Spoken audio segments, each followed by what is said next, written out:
Hey there, my friends. You found your way back to Calmer in 5. You know how I feel about that. That is one of the greatest things ever, because the more people that are calm, the better this world will be. Who am I? I am your host, Tom Walters, and it is my job, my duty, my passion to help you understand how to become calmer 5 minutes at a time.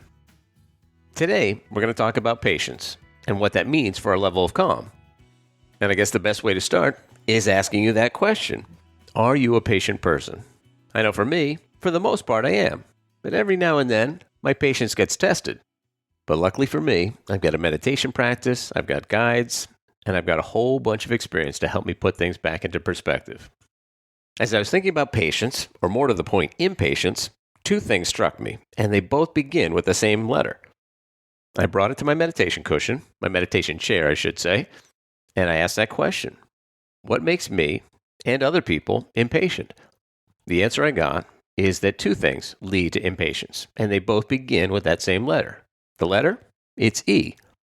The first E is expectation. In our minds, we always have an idea going into something how it's going to turn out. Many times, we want it to turn out optimally, of course, so we play that mind movie in our head.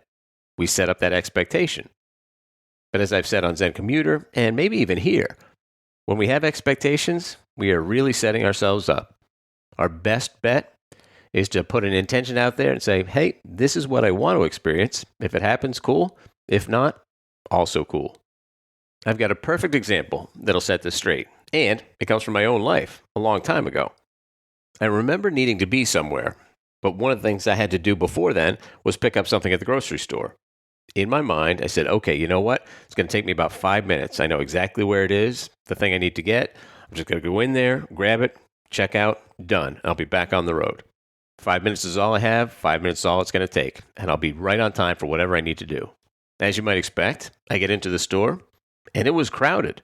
And I'm navigating around different people, racing to the item that I had to get. I don't even remember what it was, but I remember in my mind's eye, I can see myself racing through the aisles. And then I grabbed it.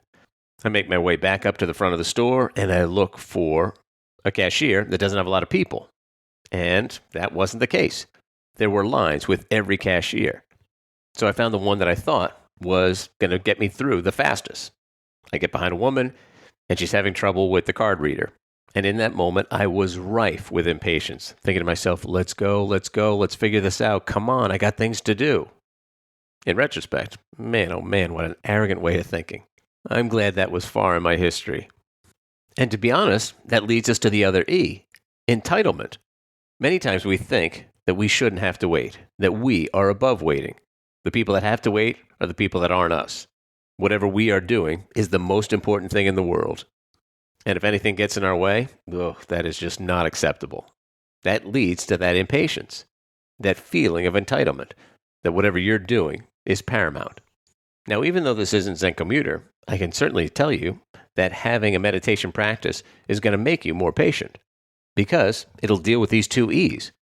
First and foremost, entitlement. When we have a solid meditation practice, we realize that we're no better or worse, or at least hopefully we realize that we are no better or worse than anyone else, and that what we have going on are the same things that everybody has going on. And we have no right to expect that we should be treated differently or things should go better or worse than anybody else. We are all one.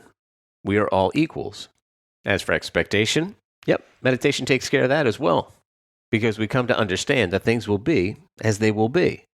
We come to understand even more so that we can be okay with the way things are, regardless of how they are, regardless of how they turn out, whether we deem them to be good, bad, serving, or unserving.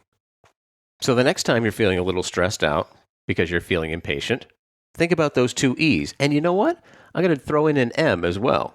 And no, it's not meditation. It's mindfulness. In those times when we are impatient, we're wanting to be somewhere else. We're trying to get somewhere else. We're trying to get something done for the future. We're not in this moment. But if we can bring ourselves fully into this moment, we'll never be impatient. We'll understand that what's going on is going on. And there's beauty in what's going on right now. Because as I say several times, time and time again, maybe ad nauseum, is that stress is not in this moment. It's impossible to be stressed if you are fully immersed in this moment. We only get stressed when we think about what we have to do, where we're going, or where we've been, what we've done. We stress about thinking about the future and the past.